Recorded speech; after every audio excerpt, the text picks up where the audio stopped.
살았고 운동력 있는 하나님의 말씀 히브리서 4장 1절에서 13절 말씀입니다. 중요한 말씀입니다. 히브리서 4장 12절 13절 말씀, 특히 이 치유 사역에 있어서 매우 중요한 말씀입니다. 정신질환은요 결국은요 이 말씀으로 치유가 되어야 합니다. 이 하나님의 말씀으로요 그 생각이, 그 마음이 치유가 되어야 합니다. 정신질환은 육체의 질환, 감기, 독감, 플루 이런 거하고 달라요. 이 생각, 감정, 의지와 관련되어 있거든요. 그래서 이게 변화가 되어야 합니다. 과학적인 접근 중요합니다. 우리가 의학적으로도 정확히 이 정신질환, 자폐 이런 문제들을 이해를 해야 됩니다. 그런데 자칫하면은 우리가 그런 쪽으로 가다가 어떻게 되냐 하면은요 이 정신질환을 무슨 감기 정도로, 플루, 독감 정도로 생각하기 쉽다 이거예요. 이 정신질환이라는 것은요 이 생각, 감정, 마음, 의지 다 연결되어 있어요. 물론 육체와도 연결되어 있죠. 호르몬 불균형도 다 맞는 말이에요. 유전자 문제도 맞고. 그런데 이 하나님의 이 말씀은 살았고 운동력이 있어서 우리의 생각, 마음, 감정 다 바꿀 수 있다 이거죠. 호르몬 불균형 이것도 바꿀 수 있어요. 그렇다고 약 먹지 말라는 말은 아니죠. 약은 상식적으로 복용하는 건데 이렇게 하나님의 말씀이 다 이제 변화시킬 수 있거든요. 그래서 말씀 치유, 여기서 하는 저희 힐링 미니스트리에서 하는 치유 사역은 말씀 치유 사역이고요. 그런데 좀 이렇게 너무 정신 질환이 너무 심하죠. 특히 조현병 같은 경우는 자기 세계에 갇혀 있잖아요. 또 자폐증도 그렇죠. 이게 잘 들어가지가 않잖아요. 네. 폐쇄, 자기만의 그 폐쇄 세계 안에 또 갇혀 있고, 그래서 제가 이렇게 말씀을 전하다 보니까 어떤 역사가 일어나나 하면은요 본인이 무슨 소리인지도 몰라요. 그런데도 좋아져요. 변화가 일어나요. 근데 그게 다가 아니에요. 많은 분들이요 이제 다 낫구나, 이제 거의 다 낫구나 그렇게 생각하더라고요. 이제 시작하는 거예요. 그래서 조금 점점 정신이 납니다. 그러면서 이제 의지력이 살아나니까 감정도 막 살아나고요. 그래서 세상 너무 아름답다 막 이러고요. 막 이렇게 아주 그 감정이 살아나고 참 좋긴 좋은데 이제 그러면서 머리 이제 생각도 살아나죠. 막 머리가 돌아가요. 의지력도 살아나죠. 그 다음부터 부모님한테 반항하기 시작하고요. 싸워요. 저하고 싸운 분들 많이 있죠. 이게 이제 이러면서요. 그러면서 메시지가 들어가야 돼요. 예. 그래갖고 생각, 마음, 이 전인적인 변화가 일어나야 돼요. 그러니까요, 저 메시지 들으면서 반응이 일어나거든요. 그러면서 이제 학교 가고 이제 직장 가잖아요. 그게 끝이 아니에요. 이제야 시작을 한 거예요. 이제 그 정도 되면은요, 그 정도 이제 좀 정신이 나면은 사실 머리가 돌아가니까 머리가 잘 돌아가잖아요. 그러니까 공부가 되어요. 그 직장 생활이 됩니다. 그런데 거기에서 끝이 아니에요. 직장 생활하다가 또 학교 다니다가 이제 문제가 오는데 여러분 그때 너무 낭망하지 마시고요. 그런 분이 한두 분이었습니까? 너무 낭망하지 마시고 그냥 그렇게 계속 잘 되죠. 그러면은요 변화의 기회가 없는 거예요. 어쩌다가 그런 사람들이 있는 것 같아요. 그러면요 그 픽스된 상태에서 그냥 평생 사는 거예요. 그럼 정말 너무 안타깝고 그 잃어버린 세월들이 너무 억울한 거죠. 그동안 정말 부모님 얼마나 돈 많이 쓰셨습니까? 그 잃어버린 그 시간과 또 우리 부모님들 주위 사람들 얼마나 마음고생 많이 하셨어요. 그런데 이제 뭐 겨우 잘 먹고 잘 살고, 불신자들 뭐 다 잘 먹고 잘 사는데요. 그러면 그 잃어버린 세월, 그 경제, 또 그 마음고생, 그 무슨 의미가 있냐는 거예요.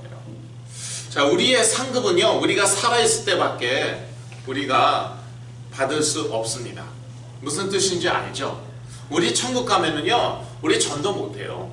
하나님의 나라 위해서 헌신, 힘을 쓸 수 없어요. 그러니까 우리가 숨 쉬고 있을 때 그때에만 우리가 전도할 수 있고, 하나님의 나라를 위해서 우리가 이렇게 헌신도 하고 섬길 수 있는 거예요. 그런데 이런 심각한 문제가 있으면 그렇게 할 수가 없죠. 그리고 이제 좀 생활이 이제 됩니다. 생활이 좀 된다고 뭐 전도할 수 있고 선교할 수 있고 하나님의 나라 위해서 헌신할 수 있으니까 자기 밥 벌어먹기 바빠요. 겨우겨우 자기 밥 벌어먹고 자기 생활하기 바빠요. 그게 과연 하나님의 뜻이냐 이거예요. 그건 아니다 이거죠. 그래서 저도요 회복하는데 시간이 많이 걸렸어요. 그 과정에 저도 답답하고, 아마 저희 부모님도 혹시 답답하셨을지 모르겠어요. 하나님이 심술장이라 그러시겠습니까? 하나님이 삐졌어요. 그래서 잘 안 푸는 거예요. 그 정도로 나 안 풀려.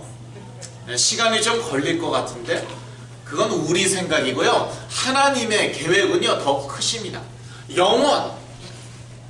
하나님은 영혼의 관점에서, 하나님은 영원하시기 때문에 우리에게 큰 상급을, 영원한 상급을 주시길 원하는데, 그 상급은 우리가 살아있을 때만 우리가 이렇게 받을 수 있고요. 죽어서는 뭐 기회가 없잖아요. 천국 가갖고는. 그러니까 하나님은 영혼의 관점에서, 또 하나님께서는 우리의 인생을 두고 답을 하시거든요. 아브라함이 언제 자녀를 가졌습니까? 사라가 몇 세 때? 아브라함 100세, 사라 한 90세 때. 그리고 모세는 언제 부르심을 받았습니까? 호렙산에서, 광야에서 그 떨기나무 가운데 하나님의 음성을 들었습니까? 80세였을 때. 그러니까 우리는 이제 너무 조급하죠. 속된말 써서 죄송한데 빨리 쇼부를 봐야 되죠. 하나님은 평생을 두고 응답을 하신단 말이에요. 그러니까 지금 우리는 마음이 조급하죠. 빨리빨리 나서 지 앞가림 좀 했으면. 그리고 이제 부모님도 좀 용돈도 가끔 뭐 자주는 안 줘도 돼요. 그래도 좀 가끔 좀 주고 그러면은 뭐 내가 돈이 없어서 그런 게 아니죠. 기분이잖아요. 그런데 하나님은요 지금 그게 목적이 아니에요. 그게 목적이 아니고 우리 자녀들을요 영적으로 완전히 회복시켜서 이 시대에 그리스도의 증인으로 정말 귀하게 사용하시고, 그래서 천국 가서 그 큰 상급을 받도록, 그러다 보니까 하나님이 시간을 두실 수밖에 없는 거예요. 그래서 빨리 회복돼서 학교 잘 다니고 직장생활 잘하고 이제 시집장가 가서 애 그냥 쏙쏙 낳고, 그런 사람들 부러워하지 마세요. 그런 사람들 부러워하지 마세요. 그런 응답이 빨리 오죠. 그러면은요 그냥 그렇게 평생 잘 먹고 인생의 목표가 그거예요. 그냥 평생 이렇게 잘 먹고 잘 살길 원해요. 어떤 도전이나 그런 거 피합니다. 싫어합니다. status quo, 영어에 그 표현 있잖아요. 그냥 이렇게 아무 변화나 도전이나 문제 없이 조용히 잘 먹고 잘 살길 원해요. 불신자하고 똑같이. 불신자의 인생의 목표가 그거 아니니까 우리는 그렇게 될 수 없기 때문에 하나님께서 시간을 두고 역사하시는데, 어떻게 역사하시느냐? 말씀으로. 왜? 하나님께서 우리는 짐승과 동물과 다르게 생각하는 존재로 만드셨잖아요. 영적인 존재로 만드셨고, 그러니까 우리 생각에 영향을 주는 것은 무엇이냐? 말씀이란 말이에요. 그러니까 이 말씀이 우리의 생각을 변화시켜야 되고 우리의 마음을 변화시켜야 되고 우리의 모든 전 존재, 유전자, 호르몬, 우리의 육체 이건 다 변화시켜야 된다는 말이죠. 그래서 이 하나님의 말씀은 살았고 운동력이 있고요. 우리를 능히 치유하고도 남습니다. 우리 육체만 아니라 우리의 정신과 우리의 마음, 우리의 전 인격을 치유하고도 남습니다. 그런데 말씀 치유, 이 말씀 하시는 분들을 제가 몇 번 만났어요. 근데 안타깝게 대부분의 분들은요, 말씀 치유할 때 어떤 생각을 하시냐면요, 지식 축적, 이걸 생각하시더라고요. 그러니까 말씀 치유한다면서 어떤 아버님, 정신병원에서 만난 어떤 아버님인데 딸하고 같이 그냥 성경을 계속 읽는 거예요. 그게 잘못된이 아니죠. 잘못되지 않았어요. 그런데 자칫하다 그냥 지식 축적이라 이거예요. 성경 지식 몰라갖고 문제 왔습니까?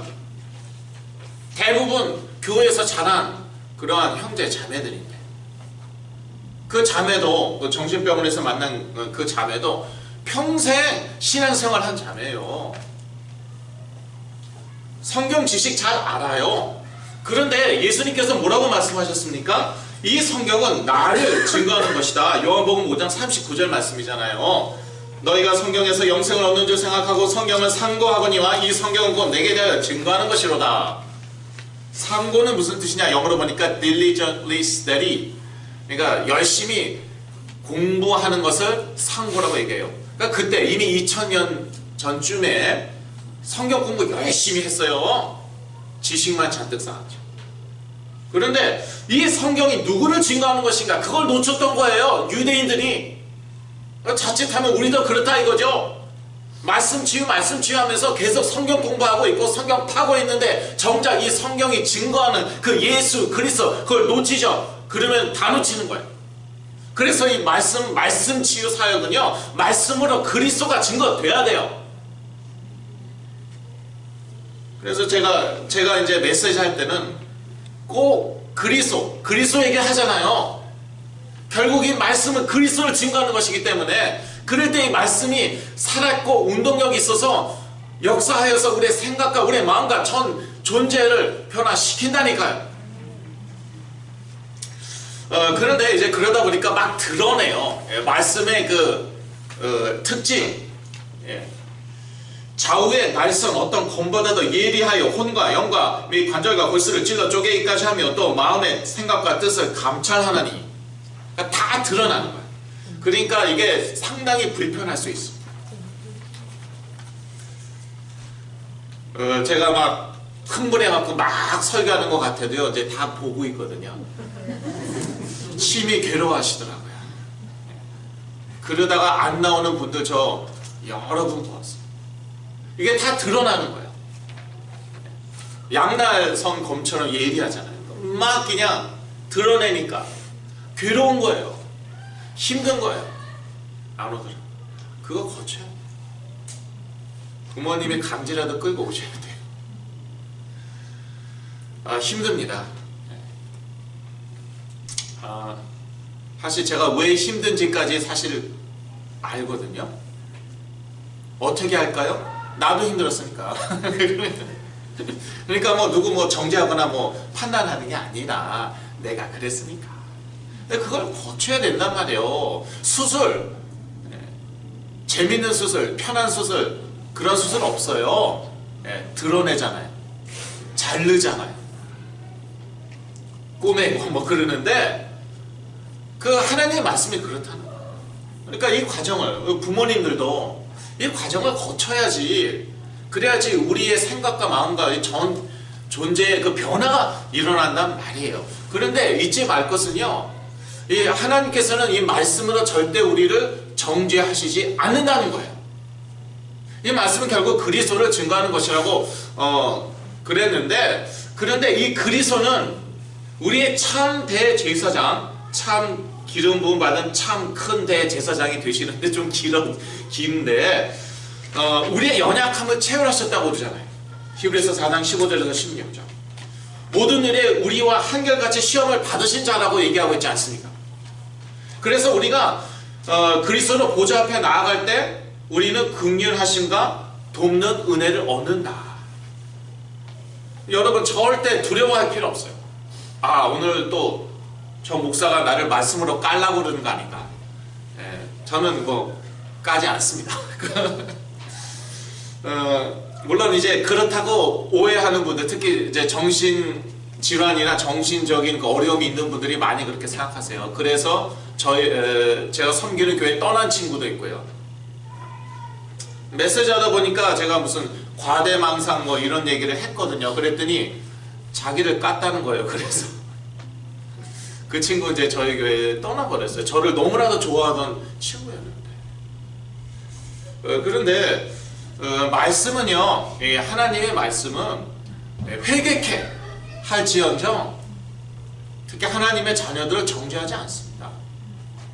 이 말씀이 그리스도를 증거하는데 그리스도는 우리와 똑같이 다 겪으셨잖아요. 그래서 긍휼히 여기셔요. 그러니까 그 두려워할 필요 없어요. 이 말씀 앞에 나아갈 때, 하나님 앞에 나아갈 때에 두려워할 필요가 없어요. 그리고 이 말씀이 나를 정죄하는 것 같다. 그거는요, 악한 영들이 여러분 생각 가운데 역사하는 거예요. 오해하게 만드는 거예요. 오해하게 만드는 거예요. 정죄하는 자는 누구입니까? 성경은 이야기하고 있어요. 누가 계속 우리를 참소한다고요? accuse, 영어로 accuse라고 나와있죠. accuser. 누가 그렇게 한다고요? 사단. 그러니까 여러분 생각 가운데 악한 영들이 역사하는 거 맞잖아요. 기껏 말씀 듣고서 자꾸 저 목사가 나를 정죄하는구나. 그거는 제가 정죄하는 게 아니라 악한 영들이 여러분 생각 가운데 역사하는 거예요. 그러니까 그때는 그냥 대적기도 하셔도 돼요. 그때 써먹는 거예요. 대적기도는. Resist the devil and he will flee. 마귀를 대적하라 너희를 피하리라. 그럼 대적 안 하면 어떻게 되겠습니까? 안 피하겠죠 뭐. 그럴 때는 대적해야 돼요. 그리스도의 이름으로. 내 이름으로가 아니라 그리스도의 이름으로. 그래서 그런 담대함이 있으셔야 돼요. 아, 내 죄가 드러나면 어떡하나, 또 정죄당하는 거 아닌가. 아니, 뭐 회개케 하시겠지만 그런 담대함이 있어야 돼요. 그런 담대함.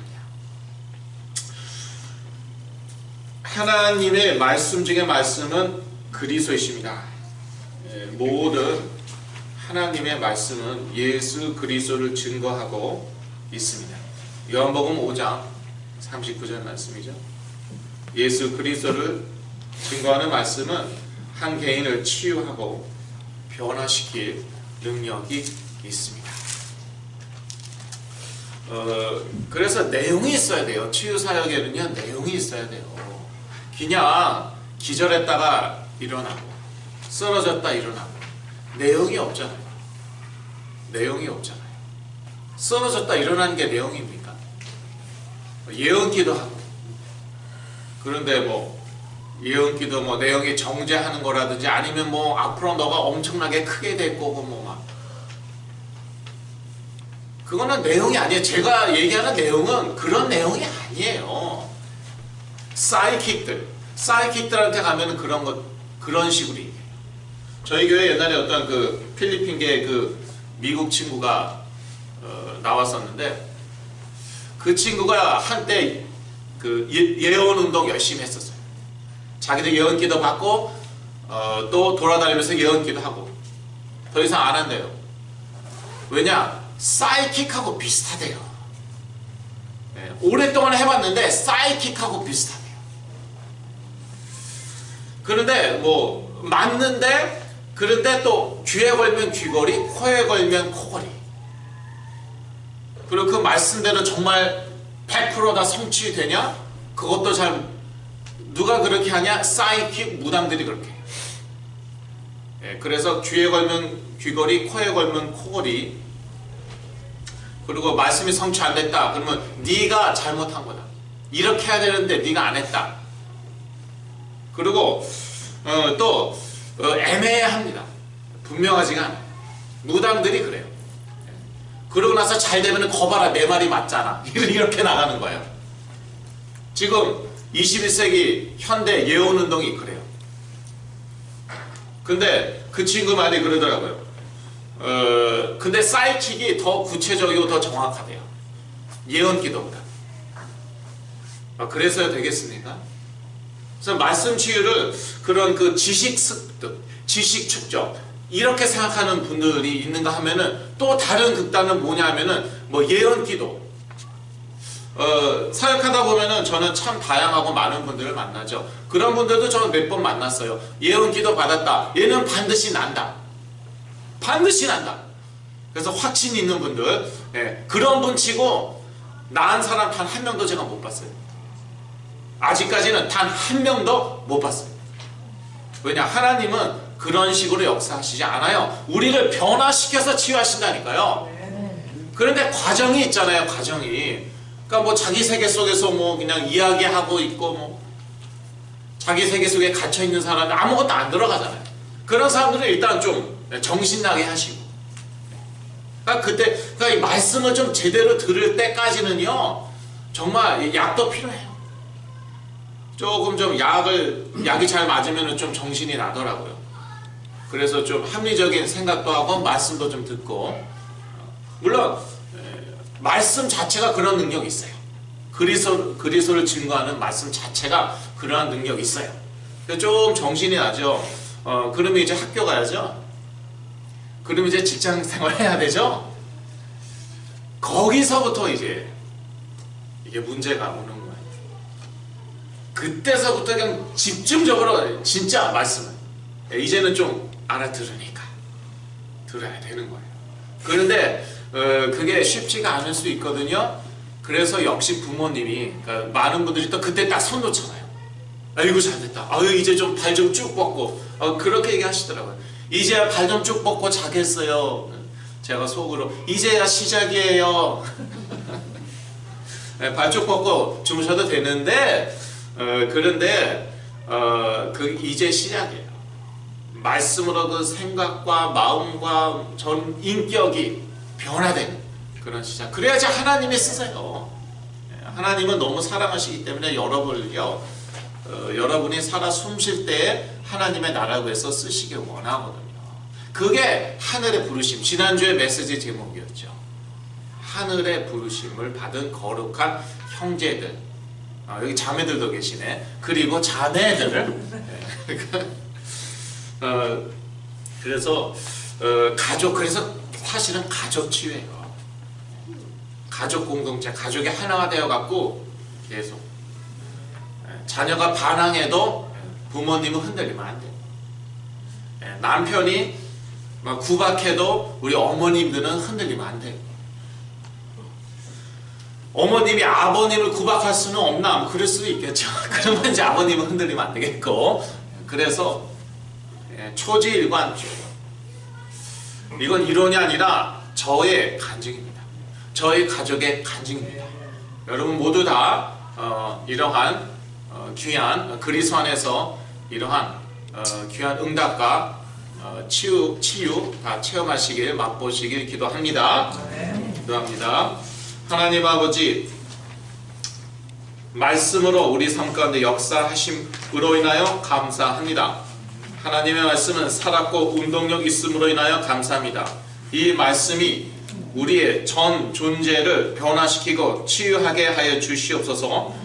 우리 가족 가운데 그러한 역사가 일어나서 이 시대에 중요한 귀한 그리스도의 증인되게 하여 주시옵소서. 예수 그리스도의 이름으로 기도했습니다. 아멘.